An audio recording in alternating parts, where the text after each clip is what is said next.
you playing? Hello, and welcome to What the Bleep Are You Playing? A podcast where we play a game, many times bad, and tell you why the bleep we played it. I am Elementals Sean. This is Crash Bandicoot Thomas. And this is Crunch Bandicoot Mason. And we're playing...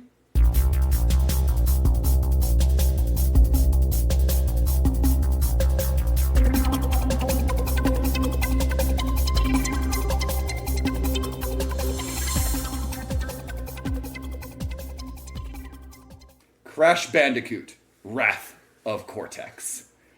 Oh, you really had to compare me to Crunch. I did. Oh. I did. Look. Hey, Crunch becomes great when he becomes a Mr. T ripoff. That's fair. Is this the first game that Yes, Crunch Yes, has? Crunch. This is Yeah. Crunch's debut. This is Crunch's debut. Absolutely Crunch's debut. And you can see with the names right there off the bat that my thoughts on this game are going to be very complex, and very little actually stuck out on this game to me. That's kind of how I felt it was going to be for myself too, playing through Wrath of Cortex. Yeah. Because I had only heard the myths of this game. I had never played it before at all when we went to do it for this episode, so I had no idea what to expect. It's very different from past episodes where I kind of knew what to expect. You were really going in blind here. Yeah, this was the game that I suggested. And the funny thing about it was, at the time I had suggested it, and really up until a few weeks ago, I had never even touched a Crash Bandicoot game at all. I only recently, before we started preparing for this episode, did I start playing the Insane Trilogy, just to get some sort of idea. I played through a little bit of 1, most of 2, and I didn't end up getting to 3. So you sat down and played some good Crash Bandicoots to prepare for this one. So you might have the most interesting perspective simply on that. Yeah. Because... Keep in mind, these guys made fun of me for picking X2 Wolverine's Revenge out of all the X-Men games. Mason picked Wrath of Cortex out of all the Crash Bandicoot games. That's so fair. Eat a fucking dick. Yeah. The thing about this game is it is kind of infamous, as this was the Crash Bandicoot 4 before Crash Bandicoot 4 actually existed. And that's what made it interesting enough for me to pick this as my last suggested game of the season, quote unquote, because I'm sorry, I'm kind of taking over the overview job just a little bit here. The Crash Bandicoot timeline, if you will, the first 4 games were Naughty Dog developed. Mm-hmm. Crash Bandicoot, Cortex Strikes Back, Warth, and Crash Team Racing. Mm-hmm. Those were all Naughty Dog games. After Crash Team Racing... Did Naughty Dog sell right as the PlayStation 2 was coming out? No, because Or would it have been Mason before? will probably get to this. Crash Bash was not Naughty Dog. And that was That's on, right. it was and that was just PlayStation. Had they actually fully sold, or was that just them renting the license is what I'm wondering? I think they had fully Because I know once the PlayStation 2, they were fully in Uncharted. That was their thing. So I don't think they actually completely sold the rights. I think they just reverted back to Universal. Is what happened. Because I think Universal gave them funding to make the game. That makes sense. And I don't know the whole Crash Bandicoot story, so I'll try to figure out exactly, because Naughty Dog made the games and then didn't, and so... It's not like Jack and Dexter where they have the license and are just sitting on it and not doing a goddamn thing with it. Right. Sadness. Yeah, No, so we made The Last of Us remake only not even 10 years after it came out. Yes, I'm bitter about that. Fuck The Last of Us. Okay, so they had initially only signed on to make 3 games, and Crash Team Racing was a possible Crash 3 it was being made after Crash 2, but Naughty Dog had gotten so far into 3 that they were like, oh, well, we might as well just release both. And they were somehow allowed to, for some reason. They're making them lots of money. That would make Crash sense. Team Racing was originally Crash 3 because they focused so much on the vehicle sections. Mm-hmm. But it became so complex, they were like, might as well just make this a racing game and just make Crash 3 on the side. And remember, I know you're going to get in there, but remember that Crash Bandicoot was the mascot of the PlayStation. Oh, yeah. Crash Bandicoot was the Mario and the Sonic. It's weird to think about now, but that was like, considering that it's on all systems, that not long after that it was on, there were Game Boy Advance games, and obviously we played this game on the GameCube. We played the worst version. Which was a mistake. But it's just weird to think about that was the mascot of a franchise, of a system that's still going on. It's not like Sonic and Sega that the systems are gone, making for all systems now. It'd be like if Mario suddenly was made for all systems consistently, but Nintendo was still making consoles. pushing out consoles. Yeah. Right. Yeah, that is weird when you say it out loud. So yeah, there were the first four Naughty Dog developed Crash Bandicoot games. Then the rights went back to Universal, and they decided to give the rights to our friends over at Eurocom to create Crash Bash in the year 2000, which was a Mario Party ripoff in the worst way. Yeah, I mean, as someone who played Crash Bash back in the day, I do have a little bit of a soft spot for the game. But also it's not a particularly good game. It's a bad Mario Party ripoff. And we've talked a lot about Eurocom. We'll talk a little bit more later about them, but because they've now developed 3 games we've covered in Season 1. And there's going to be more. And there's going to be and more. then more in Season 2 because they're just our best friends. I know there's somebody out there that's listening that works at Eurocom going, yes! That'd be hard. It shut down. Yeah. Oh, someone that used There's to a work former there employee comes- going, my work was not in vain. These weirdos making a podcast care about what we did. What game are they talking about? Wrath of Cortex. Fuck! Couldn't they have been playing James Bond Jr.? So yeah, Crash Bash happened. I don't remember what the reviews were at the time. No, Oh yeah, they weren't great. They were very mixed. A lot of 6s and 7 out of 10s. So very similar to what we're about to get for this game. So yeah, they wasn't great. So when they went on to do the next game, Universal actually they kept Eurocom to do the GameCube version, but then they went to Traveler's Tales. Yeah, because Eurocom eventually did the port. They eventually ported over the GameCube. Yes. They had familiarity with the GameCube. I don't think Traveler Tales had any familiarity with the GameCube at all at that point. Not at the point, I don't That wouldn't believe. surprise me. They did not make a Nintendo game until Lego Star Wars 2 for the GameCube. It looks like. What are you talking about? I have Bionicle Oh, Heroes. Right Yeah, there. or maybe they didn't. I don't know if they did make it, but because they had it listed here, they did not make a lot of Nintendo games at that point. So, I mean, and this Eurocom made a lot of GameCube games. I mean, this was back when Traveler's Tales was actually a developer for games other than Lego. Mm-hmm. And don't get me wrong, I do like the Lego games, but it's like they hit a wall, and it's just all Lego. Weirdly, games. you can see what in this game what would become Lego games. If you bit. look at the Little game, bit, the layout, yeah. the way everything is laid out, the way everything looks, it kind of is a early precursor to kind of how the Lego games would look later on. Yeah, A little bit. a little bit, yeah. Just interesting because I'm looking at a picture of it and I was like, that kind of looks like Lego. But yeah, so pretty much the whole idea of Wrath of Cortex is that they were gonna bring the Crash Bandicoot formula back to what it originally was, and that's what Wrath of Cortex was. And then after they did that, they continued to mess with the formula even further to the point where we got games like Crash of the Titans and Mind Over Mutant. So the saying is Crash had a very interesting history. Yeah. Way more turbulent than obviously the other mascots that we've talked about. Yeah. And because of all of the licensing and everything afterwards, it still is the most bonkers thing that Crash Bandicoot was not playable in PlayStation All-Stars. Oh man, I didn't think about Because they that. couldn't get the license. Wow. Yeah, so the mascot of PlayStation was From the not- 90s was not in it. Again, that'd be if Super Smash Bros. Came out and they're like, yep, sorry, we couldn't get Mario. Yeah. But you know who we, and in comparison, because they had fucking DMC Dante, like edgy emo boy Dante, be like, hey, we couldn't get Mario, but you know who we could get? Jack from Final Fantasy Strangers in Paradise. Exactly. What? And what's even crazier than that is that currently at least now I think they may have been doing this prior to, but the publisher of Insane Trilogy and the newest Crash 4, It's About Time, is Activision, which is an Xbox-owned company now. Yep. Yeah. Which is weird. It's very weird. That would be like Mario getting bought by Sega.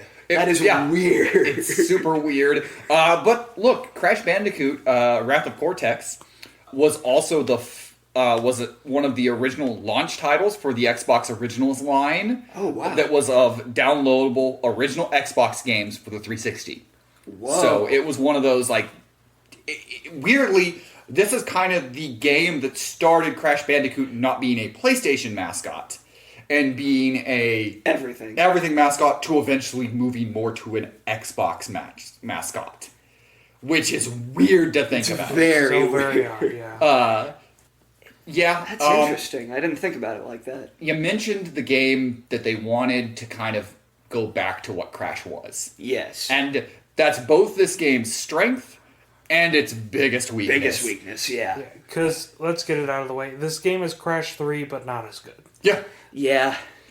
I used a comparison earlier before we were recording that it would be like if Nintendo made Super Mario World and then for Mario 64 just made the exact same thing but a slight upgrade in graphics.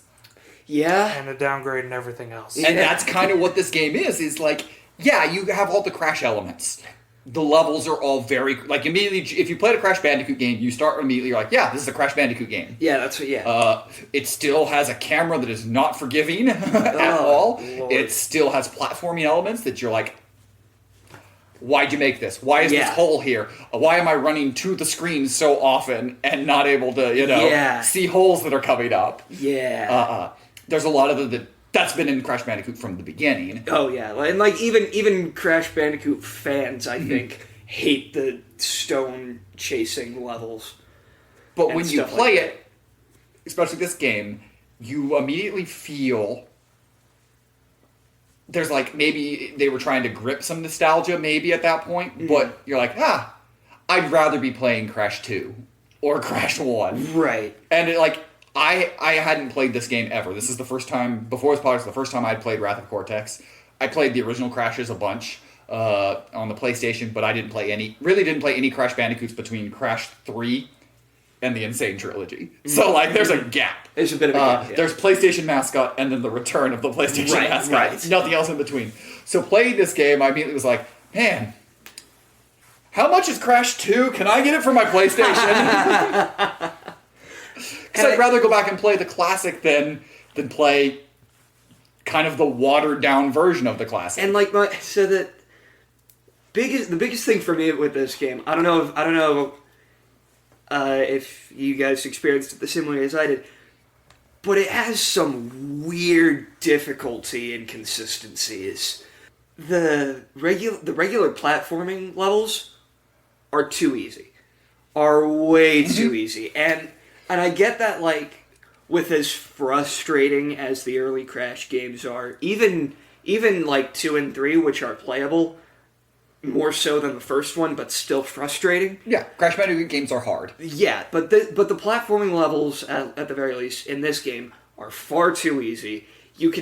They hand out extra lives like candy on Halloween, and they're just far too easy. After the first 3 levels, I had 37 lives. Yeah, exactly. By level 5, I had 3 lives. Yeah, that's what happens. And like there's just weird like inconsistencies in the difficulty with the chase, the levels where you're running towards the camera, which I will say, even though I hate those kind of levels, even in the good Crash games, I did think it was kind of cool that they kind of combined the two types of levels where you're running towards the camera and the camera moves and you're running away from it. I did like that. I thought that was neat. I like that it wasn't always a chase level. And I also liked how you were running away from different things. It wasn't just a giant boulder all the time. It was like a dragon. The dragon was fun. Legitimately, Like in the first level, the dragon was unique and interesting and fun, and the way it, the graphics of how it moved in the background, like you'd go through a path and then it'd like slowly break through and then it'd come through, and it would, if you died, it has a whole animation. If it catches you, like, the dragon was really cool. And then, like, the one after that, you're in a Jeep, and it's a herd of rhinos, and that's really cool. Yeah, they clearly put a lot of love and a lot of the traditional Crash stuff in this game. Yeah. But... it's just... And then there's the underwater level that made me scream into my pillow and pull my hair out. This is the worst thing I've ever played. Underwater levels and platformers. They're not great in general, but that Do we like underwater levels or ice levels more? Ice levels more. I mean, ice levels are frustrating, especially in Crash games, but the underwater level was so much worse. Yeah. The ice levels are at least semi-playable. That's fair. So, we've heard a lot here from Mason and I, but Thomas, what did you think while playing through it? Or what was your experience with Crash going into it as well, since we told ours? I love Crash. Crash is one of my favorite franchises. I played Crash a lot as a kid. I played Twinsanity. Not any of the big ones, no. I played Twinsanity a lot as a kid. Which was the one that came, the next came platformer out after this one, yeah. And I loved Twinsanity. I still like Twinsanity a lot. I didn't really get into the originals until PlayStation Network, and I was able to play them through that. Specifically 3. Played a lot of 3. In fact, let's get that out of the way. 3 is not only my favorite Crash game, it is one of my favorite games of all time. 3 is very good. I think I Crash 3. slightly prefer 2 to it, but I love 3. Which is why I say this game is like Crash 3, but weaker. But I'll kind of get to that. And then the Insane Trilogy came out, played the shit out of that. I bought Crash 4 day one. Wow. Played the shit out of that. I still have nightmares. Jesus Christ. The making the Insane Trilogy and then Crash 4, there is more actual love for the franchise than, say, this attempt on it. Yeah. In those games. And not that they didn't love it more or things like that, but like they actually fully understood what made a Crash game. And in my opinion, those elements came into it that were like, okay, we're going to adapt and do things, keep this hard, weird level to it there, but it felt more like a spiritual successor to the original 3 than this game ever really feels. This more feels like an homage to the first 3. It is very weird going back to this game after playing Crash 4, because, I mean, let's just compare the Crash 4s for a little bit. The new one wins. Let's not beat around the bush. The new one wins. But also, it just controls a little differently. Like, for example, there was one level, it's the death route in the first level, which, again, Mason said the platforming levels are really damn easy. This is so easy. I'm trying to think of how many lives I had. I think it was around like 30 by the time I got to level 3. Yeah. And by the time I started the second world, I had like 50. Like, That's what I'm saying. Like candy on Halloween. But so many lives. But where was I going? Son of a bitch. Oh yeah, in Crash 4, the modern one, goddamn it. And It's About Time. Yeah. Crash will slide off the platform when you do the slide, but he'll hover for like a little bit, like a split second. But that split second means a lot, especially in Crash Bandicoot platforming. Because the reason I like, and a lot of other people like Crash Bandicoot platforming, is because it is so tight. It is so niche, basically. You have to perfectly aim. Yeah. And that really works. But in this game, which to be fair, that's how it is in the other Crash games, but it's just weird going back, comparing Crash 4s again. In this game, it's like the other Crash games. You start sliding and you just kind of nosedive. Yeah. And again, that's not necessarily this game's fault. It's trying to replicate the other Crash games, but that is my problem with this game. It's not pushing anything forward. It's, as I said, it's Crash 3, but weaker. And that's my main problem with this game, is it just does not push anything forward. What it felt like... Oh, go ahead. And especially because it is the first Crash game on a next-generation console for the time.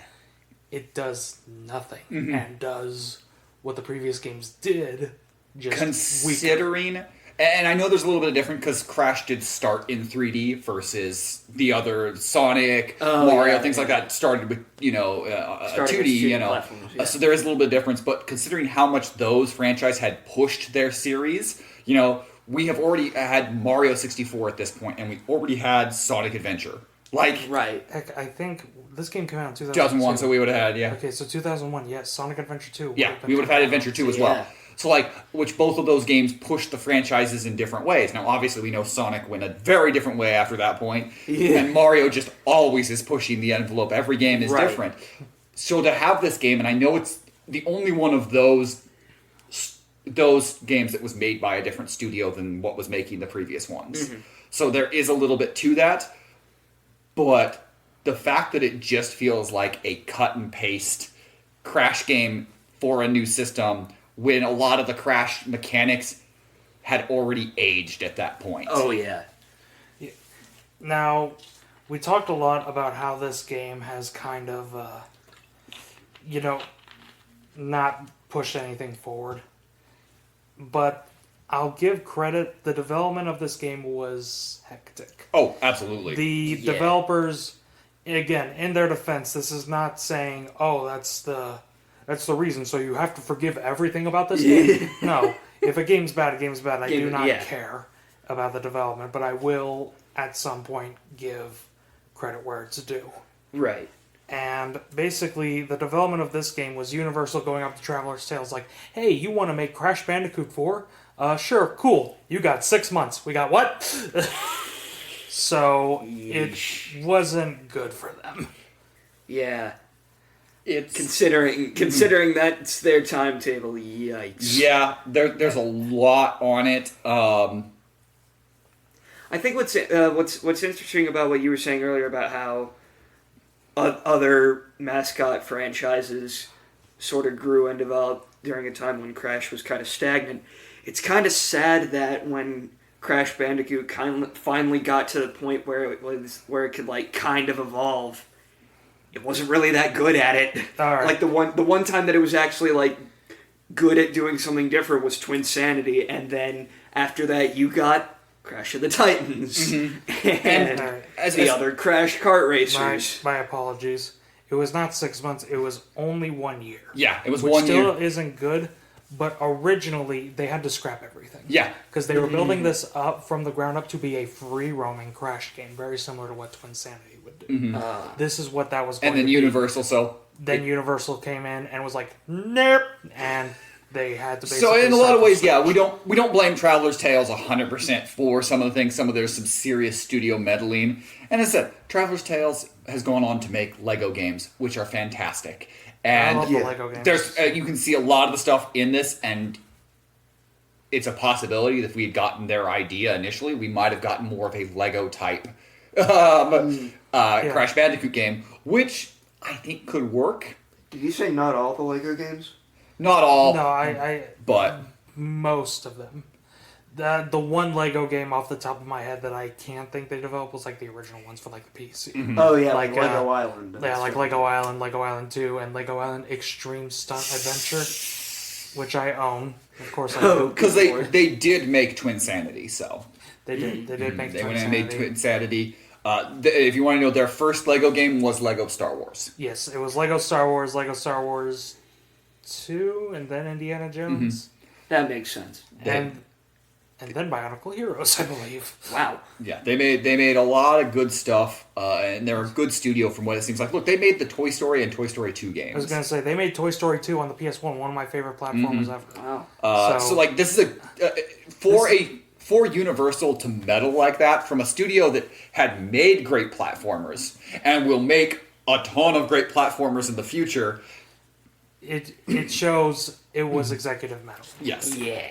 But that being said, even though you give me a reason, you still gave me a mediocre product. Yes. Yeah. What this game felt like it was trying to do was kind of it was trying to have the trying to figure out how to word this. It was trying to do what a reboot does. Mm-hmm. It was trying to introduce this franchise in a way and present it in a way that was accessible to everyone, so that everyone could possibly get. Which is why they ported it so many times, because it was a PlayStation 2 launch.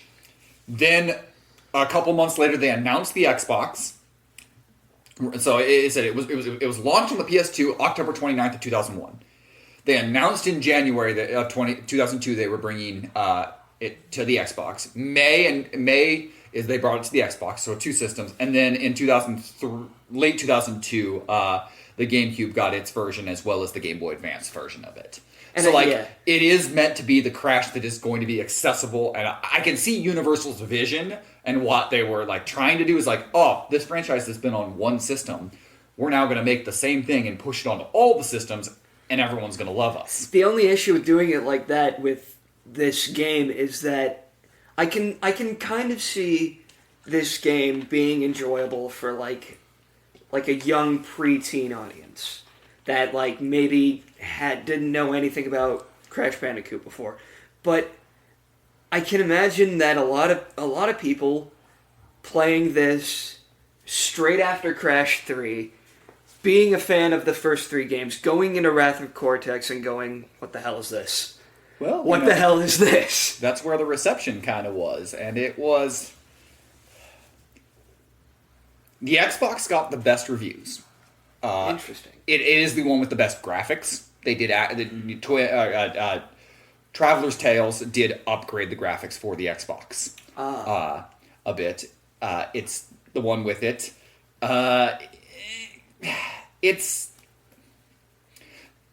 doesn't have any awful reviews across the board. There's a few 5s out of 10s, Yeah.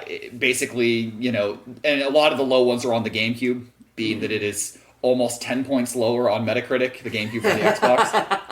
Ben Cosmina of Nintendo World Report summarized the game as a carbon copy of Crash 3. Damn. And that's what it is. And that's kind of, yeah. Because the thing with Crash 3 and that this game tries to replicate is there's a bunch of vehicle gimmicks in Crash 3. You'll have levels where Coco's flying an airplane. Mm-hmm. You'll have Coco on a jet ski. You'll have Crash on a motorcycle. But the thing is, those vehicles, even the ones that aren't too fun, like the motorcycle, a lot of people don't like. I don't mind it, but a lot of people dislike it. It's fun. It's just even that motorcycle, it still controls well. It still controls fine. My main problem with this game is the controls. Yeah. I guess I shouldn't say that. Not the controls. If you remember the talk about the Insane Trilogy, this will sound familiar. My main problem with the game is the hitboxes. Yes. As weird as that sounds, yeah. I think the hitboxes are off in this game. They are. Yeah. The amount of times I would get close to someone and I'd either do a spin or a slide into it, and I'd be like, I've got that perfect. I've done this there. And I would come up short so often, or I'd be wait, what? That hit at that last one. Or the previous one, or a lot of times, I'd be like, I dodged a thing and I'd still die. And I'm like, It's not forgiving in a lot of it, and I think some of the hitboxes are either a little expanded in spots, or there's just some areas in it that got missed. Yeah, and I also, this might be weird. Sean, you'd probably know this more because, Mason, you played some Crash games before this too. Yeah. Did Crash's spin seem shorter to anyone else? Yes. In terms of duration? Yes. I don't know if I noticed that. Because for me, when you press square in, say, the Insane Trilogy, Crash will spin, and it won't seem that long. It'll seem like a second. But that's still enough to hit something. In this game, it feels like half a second. It feels weird. So in Crash 2 and 3, when you bounce on a box, you bounce up, and you come down, you can do a little spin and break the box. You couldn't do that in this game. Yeah, at least it was harder to time it. Yeah, it was a lot harder. I did not like the Crash slide in this game. I used it a lot because it's very effective, but I didn't like it. Yeah. Again, it just... And also, for the GameCube, I think they didn't map the controls to the right buttons. I found myself wanting to hit other buttons for a lot of things, and a lot of times... Oh, yeah. I'm like, why would you map this to the X button? Why would this one not be that? Why would it be that? There's just a couple things I'm like... Yeah, if I remember correctly, slide is the X button. Yeah. And I was like, why? It's just very odd choices for it. It's not necessarily bad. it's odd, and it made the gameplay clunky at parts, I felt. And in the GameCube's defense, the problem with the button layout is it's not great for Crash, because Crash has 3 main abilities: jump, slide, spin. But that's 3 buttons, and you have to put one of them on the small buttons. I guess the slide makes the most sense, but it's still... I think I would have mapped slide to one of the top buttons. One of the triggers. One of either L or R. I think I would have mapped. That probably would have been that. smart. I think that's how I would have mapped it. You could have taken out sneak and put it on the Z button. Yeah. Sneak. Yeah, let's put it this way: it is the most useless Crash ability. Absolutely. I even potentially, like, I know it would be a lot, but you could have used the C stick to map some of those abilities. That C over would have been something. C up would have been, some of those. Yeah. I think some of his movements, like sliding, spinning, that could have been something for it. Considering it is a port in a different studio doing the port, there were ways to map it and maybe even upgrade some of the problems with the game. But instead, they kind of downgraded some of the problems on it, which unfortunately was not uncommon for GameCube ports at the time, because a lot of studios... The people who knew how to use the GameCube knew how to use the GameCube. A lot of studios didn't. Is the problem. This would become an even bigger complaint with the next generation of Nintendo system. Yikes! Yeah. So something I wanted to bring up real quick. I wasn't really sure where else to bring this up, but this game has a weirdly stacked cast. Yeah. Weirdly universal. Yeah, that's exactly it. It has a very stacked cast. Like, I remember I was just listening to the voices, and I'm like, that's Arlie Ermy. That's Mark Hamill. Yeah. That's Biff from Back to the Future. Yeah, Tom Wilson is the Earth Elemental. Arlie Emery is the Water Elemental. And for those of you who don't recognize that name, that is Sergeant Hartman on Full Metal Jacket. Look, this is our second game with Mark Hamill in it. Yeah, Mark Hamill, who plays Pyro, the Fire Elemental. Jess Harnell, who is one of the voices on Animaniacs, and a bunch of other stuff. He's Lolo. He's the Air Elemental, and he would be Crash later on. Mm-hmm. Oh, damn! Really? Yep. I didn't know that. I think he becomes the voice of Crash later on. Well, Crash just kind of makes sound effects, but which is always it's always funny to have Crash the sound, and then all these characters just talking directly to Crash. That's why I like Crash. I do much. actually. He's a dumbass. It would be like if you were playing the Sonic games and Sonic doesn't respond, but Tails is just always talking to Sonic. That's why I find it so funny. Like, Coco's like, "Come on, Crash, we gotta go. We gotta save the thing." Crash is like, wow. "Yeah." And then you'll like this, Thomas. The voice of Crunch is Kevin Michael Richardson. I did. Who is Captain Gantu on Lilo and Stitch. I did. Yep. I did recognize that voice as soon as he popped up. I'm like, oh, that's Kevin Michael Richardson. Yeah, that's again. Credit to these are some recognizable voices. Mm-hmm. As soon as the water mask started talking, I'm like, oh, that's Arlie Ermy. Yeah. Which. Mm-hmm. Admittedly, the writing in this game isn't great. It's not that funny, especially when compared to the other games. Also, no subtitles. I know was very common in games at the time, but God, it still to this day frustrates me. But it does have one of my favorite bits from the masks, where Arlie Ermy's water... Because there's these little things in between levels, in between some levels, where the masks will just shit-talk you. Yeah, they just taunt you. And, it's very funny. And Arlie Ermy's water mask, because one of my favorite ones where he pops up, just goes, "Go away," and then leaves. And then he leaves. Yeah, that's right. And I'm like, that's so stupid, but that's funny. I forgot about that. I think because we've played a lot of platformers at this point, a lot of bad platformers. Phantom Menace. Yes, or just mediocre ones. Looney Tunes Back in Action. Things like that. That weirdly, it's the best platformer we played. Larry Boy. Probably. I mean, I guess SA2, but honestly, I think Larry Boy might control better at the platforming than SA2. Yeah. SA2 is just everything else going around it. That's harsh.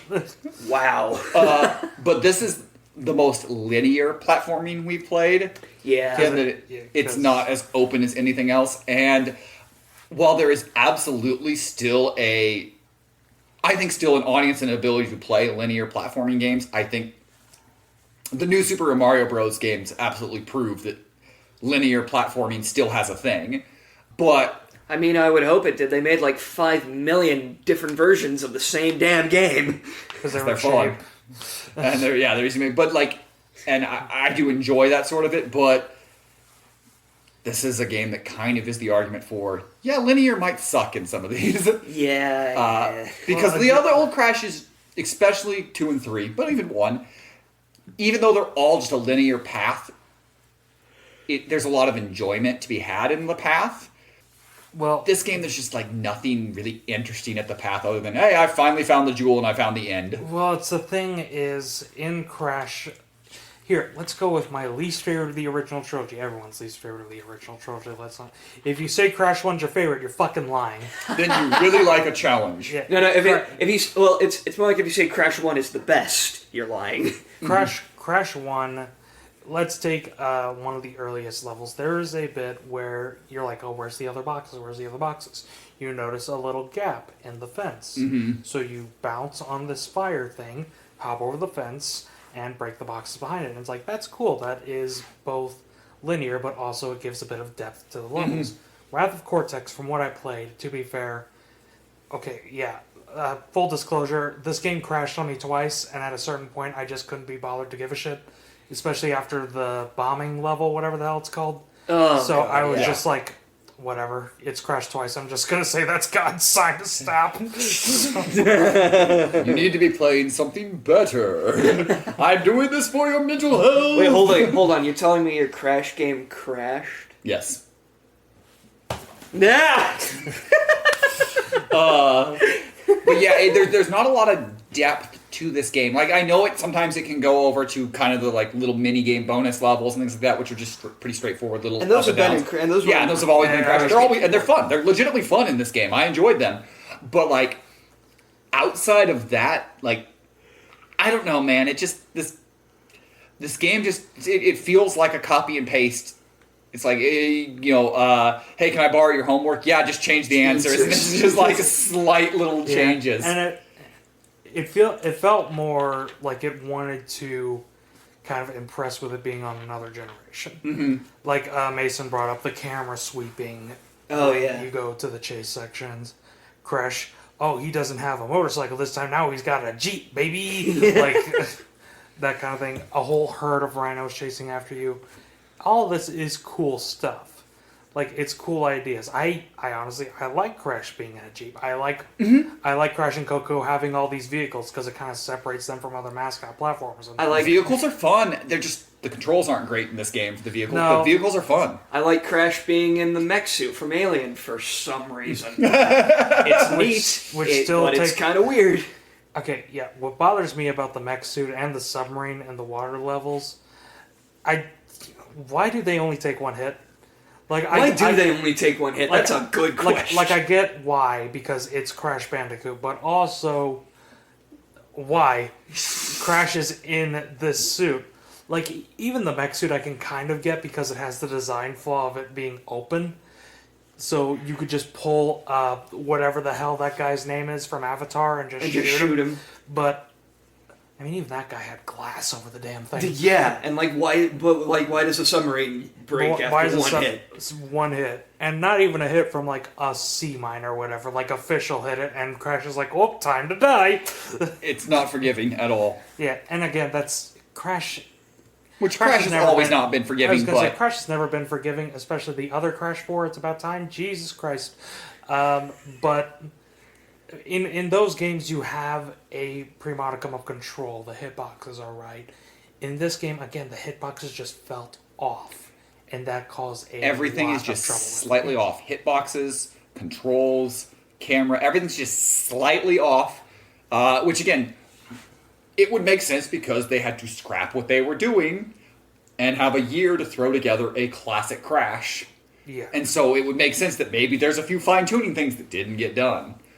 I feel like there was one point where like I was going through, I think it was like the second world or something like that, where you go from like a platforming level to one of those ball rolling levels, to like a vehicle level to another platforming level to another, and I'm just like, what was wrong with just making a Crash game? What was it felt like that's what they were trying to do, and then they started being like, oh, what if this starts getting stale? Oh, we got to throw in a bunch more vehicle stuff in here. We gotta make it different. We gotta shake it up. You know, what was wrong with just making a good Crash game? I will say, the Crash Bandicoot in the Monkey Ball levels where he's rolling around the balls were really fun. Oh, I hated that shit. I love Monkey Ball, Traveler's Tales made one of the Monkey Ball games. Let's put it this way: I didn't hate the levels. Mm-hmm. The first boss fight. Okay, boss fights in them, no. With the actual platform, just gotta touch rocks. Yeah. You just touch rocks. That's all you do. And then the rocks touch back. Yeah. And it's not fun. It was not a fun. Yes. Definitely correcting. Boss fight, no. But the platforming levels with the ball, I found really, really fun. I thought they were interesting dynamics, interesting way. Trying to build up speed to go through fast. Like it was a cool element to it. It's kind of Monkey Ball light, but I like Monkey Ball. Yeah. So that's kind of why I did. I did like it. Played any Monkey Ball? I don't know. For a game titled Wrath of Cortex, we really haven't talked about what was the Wrath of Cortex in this game. And I know we sometimes gloss over the stories on this a bit, because we play a lot of games that don't have much of stories. But I think it's important to bring up simply because it would introduce a character that would be important for the franchise going forward. Crash Bandicoot. Crunch is... I'll be honest, I actually don't mind Crunch. Mm-hmm. I like the idea of giving Crash this sort of... He's Knuckles. He's Crash's version of Knuckles. Yeah, it's a good idea, legitimately, and I think a lot of the story was going to still be the same in a different way if it was more of a wandering open platform versus what we got. Right. And introducing a nemesis of similar is... Yeah, it worked very well with Knuckles. It works very well with Mario. Where when you introduce somebody coming in who is similar, but has different abilities to fight, it is legitimately a good idea. And I think that is something this game actually did understand from a story point, what they were doing. Plus, he's voiced by Kevin Michael Richardson. Exactly. You literally can't go wrong with that. I will say it's kind of interesting that because he came out after, how much Crash combines elements of Mario and Sonic. Mm-hmm. Because you have Coco, who's his sibling like Mario, but she's a tech whiz like Tails. Yeah. And then he both has the goofy anti-rival with Anti-Crash, but then he has the edgy anti-rival with Evil Crash in Twinsanity. So it's kind I forgot about that. So it's kind of cool how he is kind of a combination of Mario and Sonic in both the world. He got both. He got both Shadow and Wario. Exactly. Was it Twinsanity that had those twin birds as the villain? Oh God. They're not good villains. I will say, of the franchises, the mascot franchises, because in truth, nobody really cares that much about the Mario storyline. Yeah. Sonic is the one that people care about the storyline. Yeah. Yes. But this falls much more on the Mario side of the originals. People didn't care that much about what was going on in the story. Yeah. Crash is a goodie. Cortex is a baddie. Go. Yeah. Yeah. They start getting more story heavy later, but it's less actual story and more gags, which I think fits best for Crash. Mm-hmm. Crash is not a... Okay, let's put it this way. Sonic is a big, epic, shonen anime. Crash is Looney Tunes. Yeah, Crash is Looney Tunes. And Crash, should be Looney Tunes. I'm not saying he should be anything else. God, don't make him anything else. But... Well, you're telling me you don't want the edgy Crash Bandicoot reboot? I really don't. That's called Jack and Daxter. And it's a different... that Naughty Dog went on and did that sort of thing. But yeah, Crash Bandicoot is meant to be goofy, Looney Tunes-esque. While I didn't hate the story for everything, it's a pretty fine story overall. What it is, I think it starts to slowly get a little more away from what Crash is in a story. And that is... Crash is slipping on a banana peel, running down, and chasing some. Again, Mason said it. Crash goodie, Cortex baddie, fight. Yeah. Let them fight. Which is why it's fun. Crash makes sense being in a Crash Bash, a racing game, things like that. Actually, kind of makes sense more than say Sonic does, because it's like, it does feel like it's a goofy universe where, yeah, it would make sense if all the Looney Tunes are in a racing game. You know why? Because the Looney Tunes just do things together. I will say that that one level where you're going through and it's like all the science stuff and the drills coming out and you're running on Yes. conveyor belts did kind of make me think. I would love like a Crash Bandicoot Star Wars parody game where you're Crash Bandicoot in space. I would love that. Crash in space. I really want like a, like not Cortex, but like an edgy Darth Vader clone villain who's so super serious, but he has to compete with Crash. He's just the biggest dumbass the whole time. It's Crash Bandicoot comes up to like a Darth Vader-esque villain, and he's like, "I see your Schwartz is as big as mine." It's these sort of things. It's just Crash Bandicoot in Spaceballs. Which Crash, I think... the guy tries to choke Crash, and it's like, "Why can't I choke you?" And Coco's like, "Don't you see? He has no neck."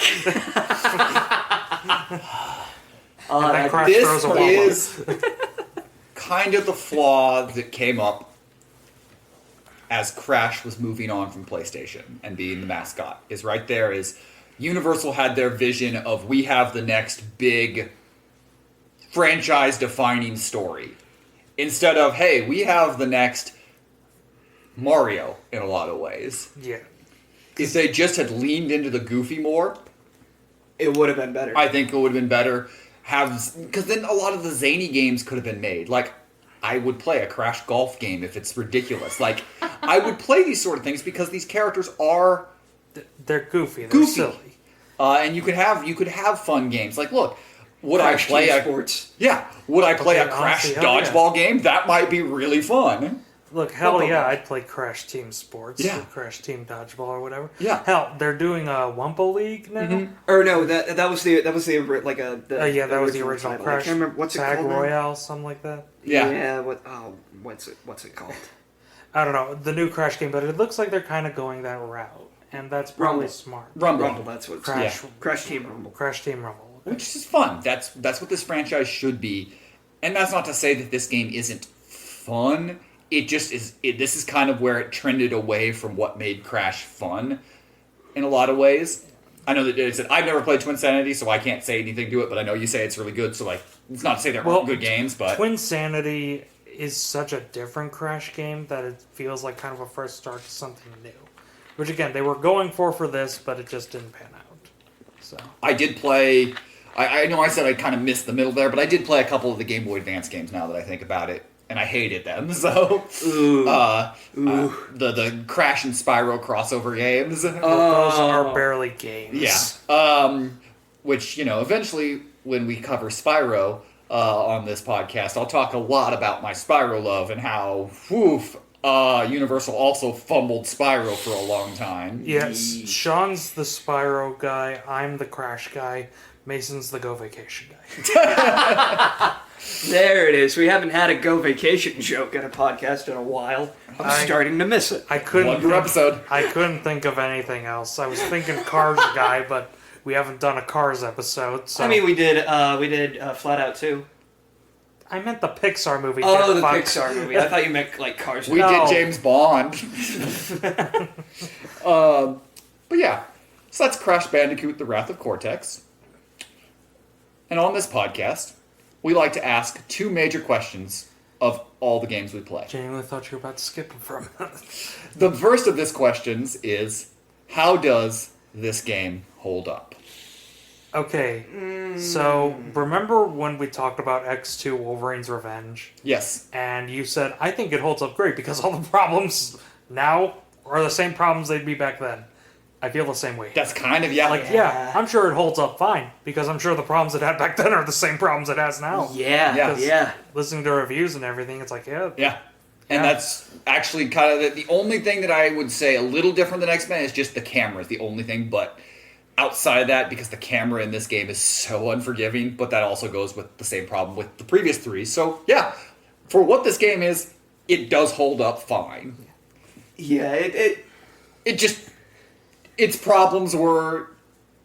evident back then. Yeah. and like if you had played a Crash game before, like a like if you had played any of the 3 Crash games before and then played this, it's gonna feel pretty much the same. Yep. So, and in the same way, going back to this game feels the same as going back to any of the other Crash games. Yeah. Vaguely. Yeah. Vaguely.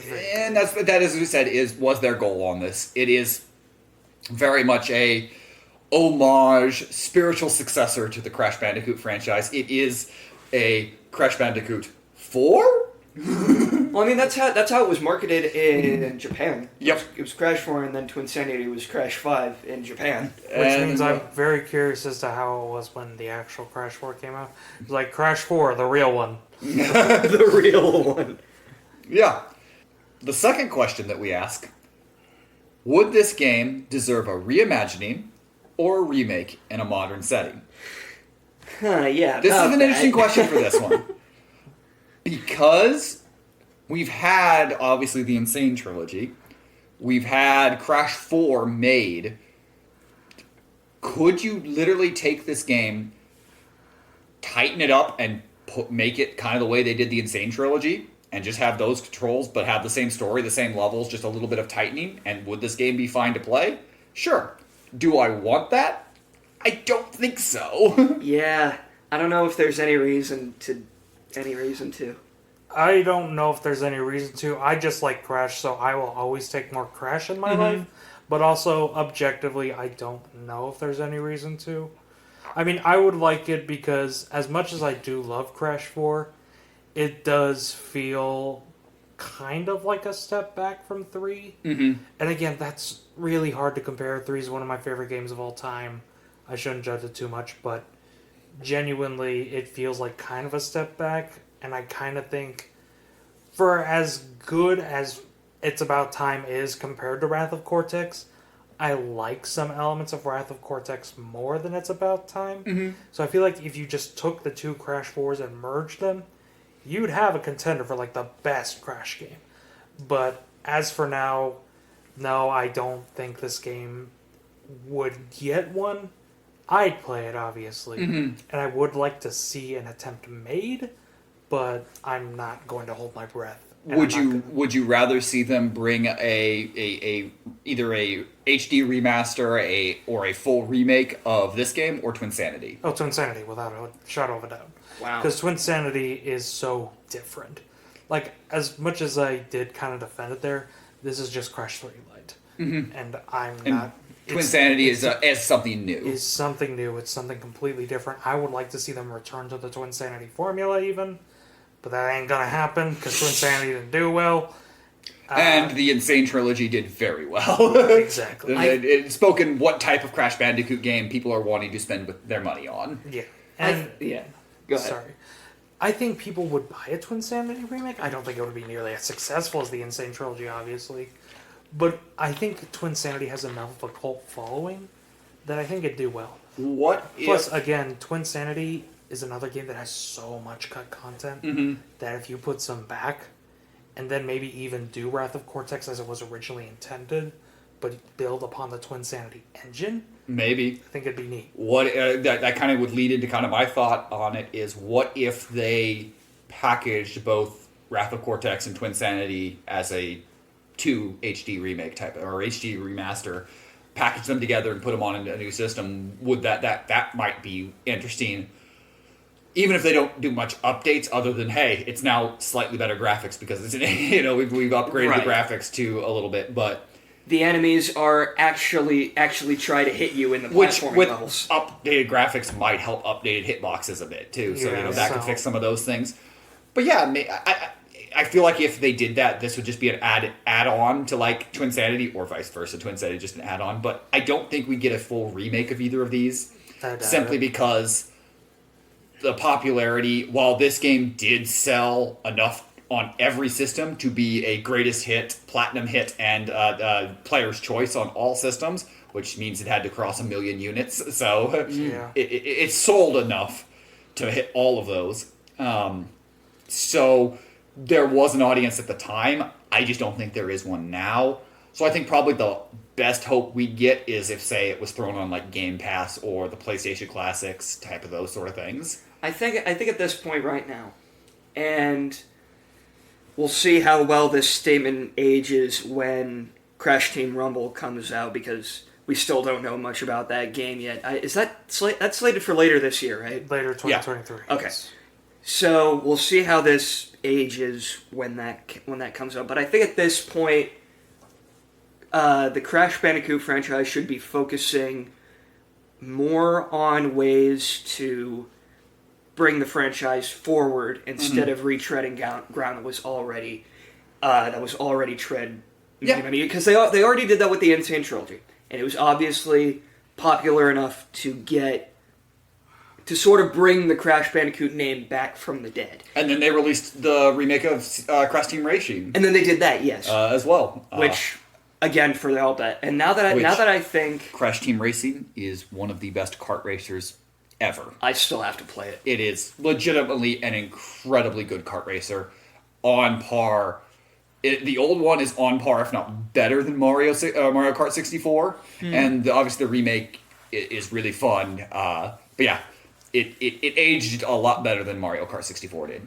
But I think now that we're at the point where like Crash Bandicoot is sort of back into the conversation, and now that it's relevant again, I think it would be better in the long run for Crash Bandicoot to continue to try to push forward and do new things rather than retreading the old ground. And like I said, this statement might end up aging very poorly. Crash Team Rumble might come out and be complete garbage, and it's going to make me go, wait, go back! No, go back! I forget what I said, go back. But, at this point right now...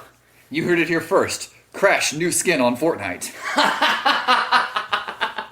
Look, I'd buy it. I'm waiting for the Sonic skins. I was waiting for the Sonic 2 movie. When is Bad Barks Art Mega Man gonna be? No, you know what? They'll put the Sonic skins in with Sonic 3 because that's when they put Shadow in there. So yeah. But yeah, you're absolutely right, Mason. I do think that Crash needs to take more from Mario and how they just do games with them in different styles. Sporting games, the Mario Party franchise, the mainline games. There's RPG. Mario can go into any genre, and I think Crash is very similar to that. You can throw Crash into any genre as long as you know how to treat the property with the proper goofiness it deserves. Right. My thing is, Crash, I think, can do kind of any story. Like, you could give him a kind of serious story as long as you keep Crash. Yeah. Like, keep him being the goofball. Like, again, give him this super serious, like, edgelord-ass villain to go up against, but have him be, like, Crash. Like, have him be this goofball idiot. Like, I think that'd be really funny. Yeah. But yeah. That's Wrath of Cortex.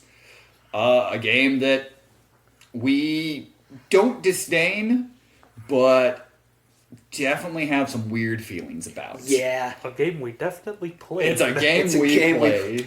Is it fair to call this game disappointing? No, I wouldn't call it disappointing. I would just kind of call it existing. I mean, if it was back then, I'd definitely call it disappointing. But nowadays, when I've heard all the horror stories and all that, I'm like, yeah, it about fits up to my expectations. It's just kind of what it is. It exists. It is a game. But what do you guys think? Do you like Crash 4? Or what is your favorite Crash Bandicoot game? Well, what's your favorite Crash 4? What's your favorite Crash 4? You can actually tell us by sending us an email to bleepyouplaying@gmail.com. That's bleepyouplaying@gmail.com. Send us an email. Let us know what you think about the podcast, your favorite games, or something that maybe you want us to play. You can just send that email, and you might hear it read here on one of these podcasts. If you're one of the few, like the one person listening out there that likes Crash of the Titans, let us know. That's fair. Look, he's on the podcast right now. Yeah, but if you're listening on Spotify, click those follow buttons and keep up there. If you're on Apple iTunes, type some words. Give us 5 stars. Tell us what you think. Help us grow the podcast. Share it with your friends. If you're on any of the other platforms, Stitcher, Google, Samsung, all the other platforms that we have, Amazon, and help us grow this podcast to new heights as we are about to finish our first season here. So, we'll be back next time with a finale unlike any other.